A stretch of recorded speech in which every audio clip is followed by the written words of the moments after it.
If you could speak every language on Earth or talk to animals, what would you choose? Being able to speak any language would be just this phenomenal superpower, right? Like I've studied languages in the past. I know what it feels like to speak another language with another person. I am thinking my cat's going to be really mad that I don't want to hear his thoughts on pate, but... I think his thoughts on pate are probably pretty clear. Yeah.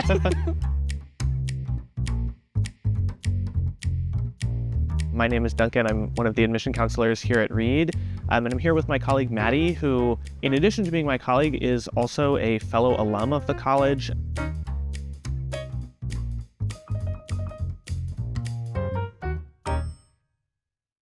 So, Duncan, when we were both students at Reed, we both had radio shows at KRRC, our on-campus radio station. Can you tell me a little bit about what your radio show was? Yeah. Well, honestly, it didn't really have a theme. It was really just like whatever I wanted to be playing, whatever I was into that week. But you had a better theme, didn't you?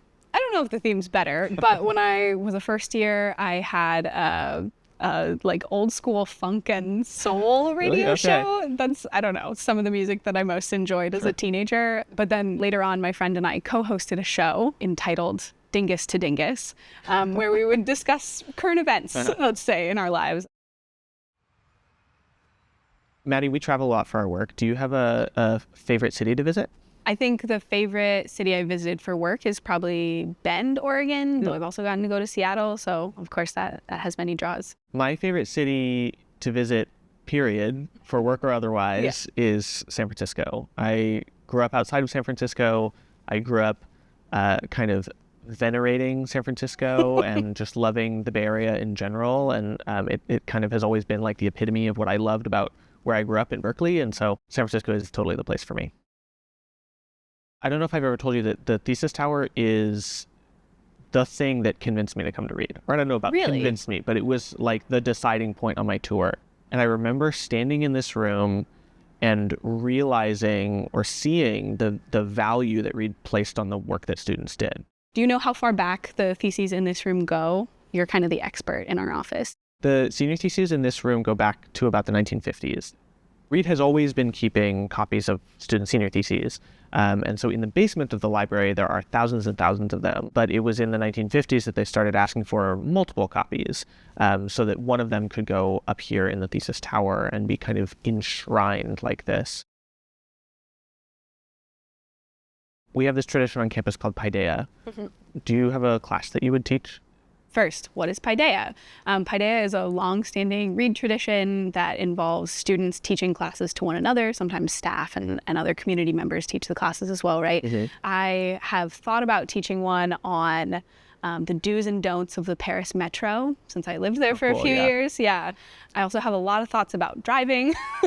So maybe like a precision or defensive driving class. I have a lot of opinions that come to me on my morning commute. How about you, Duncan? I once taught a class on Formula One racing, which is a hobby of mine that I like to follow.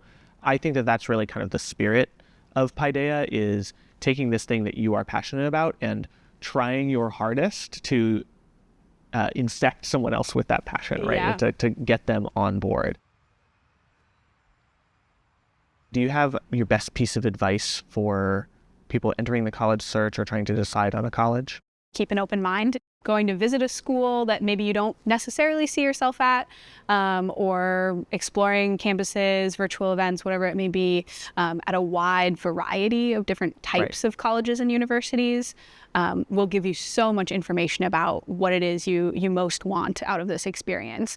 A good tip is to think about where they want to be at the end of their time in school. Think about what types of achievements, what types of skills they want to pick up, what types of experience they want to have in college.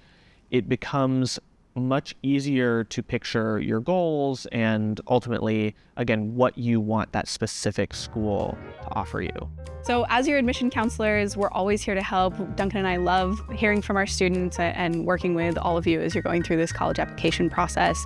So don't be a stranger. Our emails are online. You know how to get in touch with us. And we'd really love to hear from you.